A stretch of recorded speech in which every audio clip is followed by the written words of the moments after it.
Friends आज આપણે બનાવવાના છે માત્ર એક પેકેટ ઓરેન્જ ફ્લેવરના બિસ્કિટમાંથી ઓરેન્જ ફ્લેવરની આઈસ્ક્રીમ જે એકદમ સરસ બનીને તૈયાર થાય છે। એ આપણે દુકાનમાંથી લાવીએ એવી જ આઈસ્ક્રીમ બને છે અને બહુ ઓછા સામાનમાંથી અને ઘરમાં પડેલો હોય ને એ સામાનમાંથી જ બની જાય છે।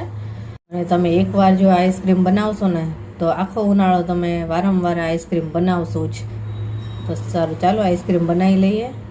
તો અમે 500 ml દૂધ લીધું છે અને આ એકદમ સિમ્પલ દૂધ જ છે, કોઈ ફૂલ ફેટ વાળું દૂધ નથી, એકદમ સિમ્પલ જ છે।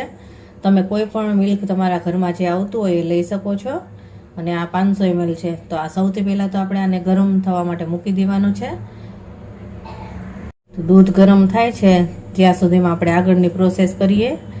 તો એ દૂધમાંથી જ મેં અડધી વાટકી જેટલું દૂધ કાઢી લીધું છે અલગ, અને એમાં આપણે આ બિસ્કિટનું પેકેટ છે એને આમાં નાખી દેવાનું છે।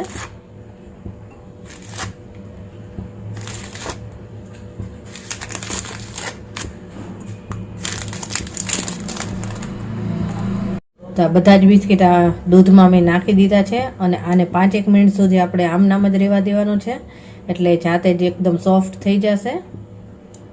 5 મિનિટ થઈ ગઈ છે અને આ બિસ્કિટ સરસ ફૂલી ગયા છે, દેખાય છે, અને સોફ્ટ પણ થઈ ગયા હશે।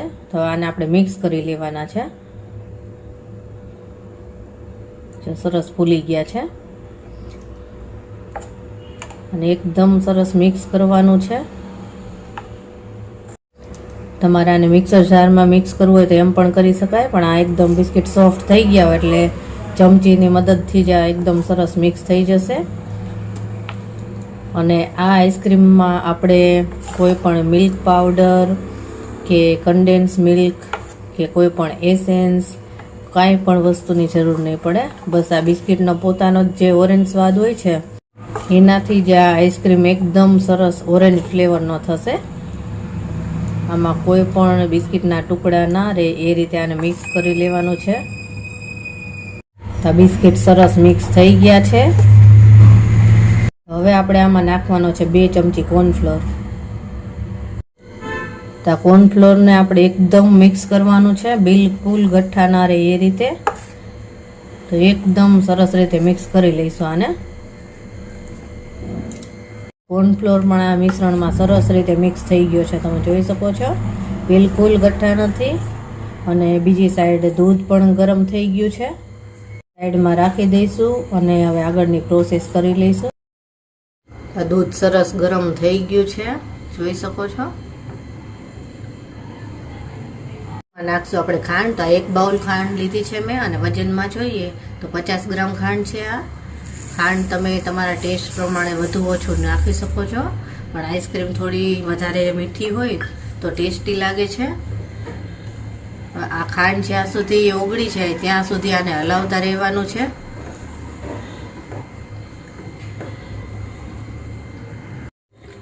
તો આ દૂધ ગરમ થઈ ગયું છે અને ખાંડ પણ સરસ ઓગળી ગઈ છે। અને હવે આપણે આમાં નાખવાનો છે food colour. Orange food colour લીધો છે, આ ઓપ્શનલ છે, અને થોડો કલરફુલ જો આઈસ્ક્રીમ હશે તો મજા આવશે। ને પણ આપણે મિક્સ કરી લઈશું।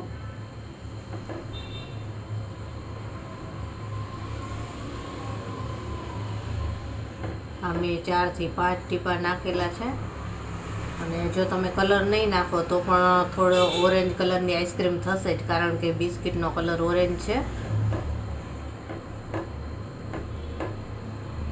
કલર પણ સરસ મિક્સ થઈ ગયો છે। મિક્સ થઈ ગયો એ પછી આપણે નાખીશું બિસ્કિટનું મિશ્રણ, બધું જ નાખી દઈશું આમાં।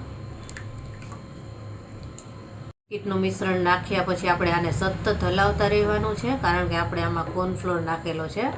જો તમે આને હલાવશો નહીં તો નીચે બેસી જવાની બીક રહેશે, એટલે આને સતત હલાવતું રહેવાનું। જ્યાં સુધી આ ઘાટું થઈ જાય ત્યાં સુધી આને આપણે મિક્સ કરવાનું છે। બસ આ 4 થી 5 મિનિટની અંદર જ એકદમ ઘટ થઈ જશે, તો ત્યાં સુધી સતત હલાવતા જ રહેવાનું છે। તો આ મિશ્રણ ધીમે ધીમે ઘટ થવા લાગ્યું છે, દેખાય છે ઘટ થઈ ગયું છે, પણ હજી થોડું ઘટ થવા દેવાનું છે, એટલે 2 મિનિટ સુધી હજી આને આપણે પાકવા દેવાનું છે। આ એકદમ ઝડપથી જ ઘટ થઈ જાય છે, એટલે આને સતત હલાવવાનું। આ બસ 2 થી 3 જ મિનિટ થઈ છે હજી, તો હજી માત્ર 2 મિનિટ આપણે આને થવા દઈશું, એટલે આપણે આઈસ્ક્રીમનું મિશ્રણ તૈયાર થઈ જશે. જો કેટલું ઝડપથી ઘટ થઈ જાય છે. મિશ્રણ આપણું તૈયાર થઈ ગયું છે અને પાકતા ટોટલ 4 થી 5 મિનિટ થઈ છે. ચેક કરવું હોય કે તૈયાર થઈ ગયું છે કે નહીં તો આ રીતે કરી શકાય. આ ચમચા ઉપર કોટ થાય છે એટલે આ મિશ્રણ આપણું તૈયાર છે. તો ગેસ ઓફ કરી દઈશું હવે, અને થોડી વાર માટે આપણે આને હલાવતા રહીશું ગેસ ઓફ કર્યા પછી પણ, એટલે ઉપર મલાઈ ના જામે અને જલ્દી ઠંડુ પણ થઈ જાય. એકદમ સરસ ઠંડુ થઈ જવા દેવાનું છે અને રૂમ ટેમ્પરેચર ઉપર જ તે આ ઠંડુ થઈ જાય પછી આપણે આગળની પ્રોસેસ કરીએ. તો આઈસ્ક્રીમનું મિશ્રણ આપણું ઠંડુ થઈ ગયું છે અને જોઈ શકો છો કેટલું ઘાટું સરસ થઈ ગયું છે અને સ્મૂથ છે એકદમ. તો હવે આ મિશ્રણને આપણે મિક્સર જારમાં લઈ લેવાનું છે અને 1 થી 2 મિનિટ માટે જ આને આપણે ચર્ન કરવાનું છે. તો આને પહેલાં મિક્સર જારમાં લઈ લઈએ.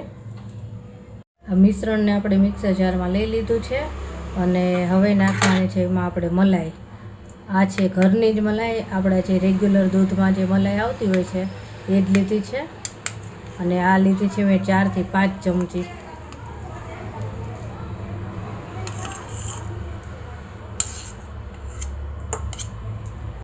અને થોડું આપણે મિક્સ કરી લેવાનું છે.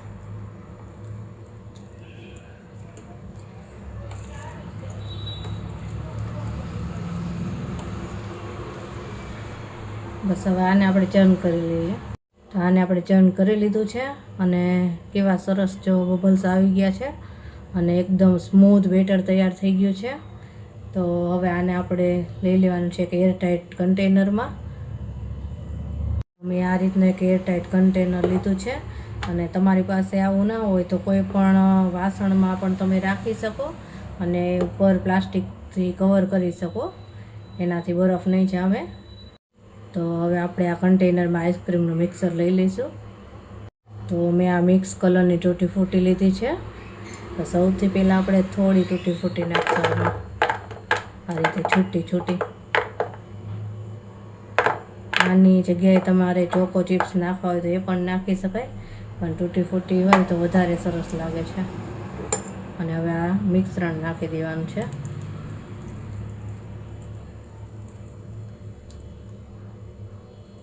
આ અડધું મિશ્રણ નખાઈ જાય પછી પાછી થોડી તૂટી ફૂટી નાખશું.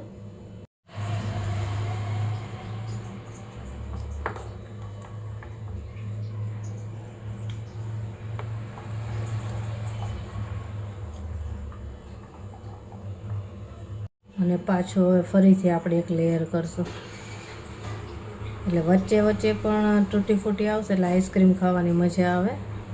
અને થોડી આપણે પછી ઉપરથી પણ નાખી દેવાની છે.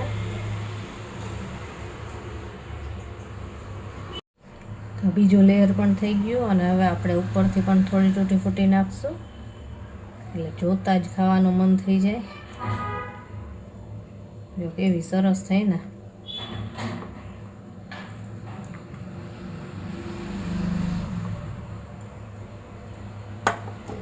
તો આ કન્ટેનરમાં તો આ તૈયાર થઈ ગયું. હવે આને આપણે એલ્યુમિનિયમ ફોઇલર અથવા તો તમારી પાસે કોઈ પણ પ્લાસ્ટિક બેગ હોય એને કાપી અને આની ઉપર રાખી શકો, તો પણ આમાં બરફ નહીં જામે.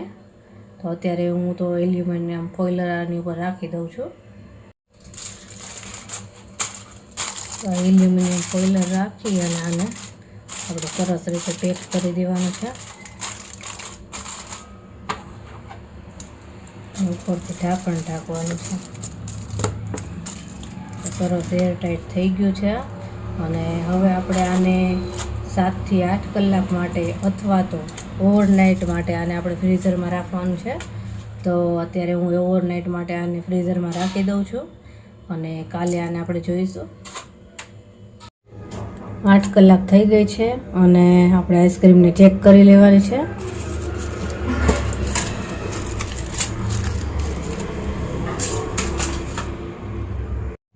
8 કલાકમાં આઈસ્ક્રીમ એકદમ સરસ જામી ગઈ છે અને બરફ પણ નથી જામ્યો. તો એકદમ સરસ બની છે, મસ્ત બહારથી લાવીને એવી જ. તો આને આપણે સર્વ કરી લઈશું. આને તમારે પીસમાં સર્વ કરવું હોય તો પીસમાં પણ કરી શકો. તો અમે એક ચમચો લીધો છે, એનાથી જ આપણે સર્વ કરી લઈશું.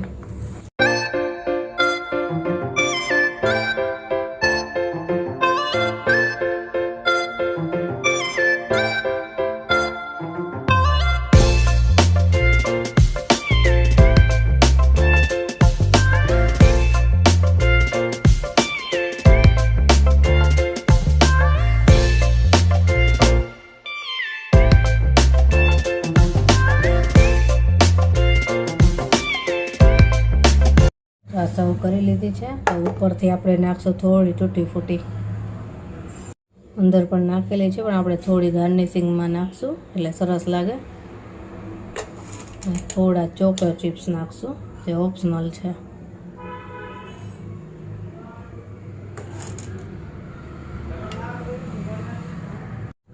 તો આ જો તૈયાર છે આપણી ઓરેન્જ ક્રીમ બિસ્કિટમાંથી બનેલી આઈસ્ક્રીમ, જે ઘરના સામાનમાંથી બની જાય છે અને ખૂબ ઓછા સમયમાં અને ઓછી મહેનતે બની જાય છે.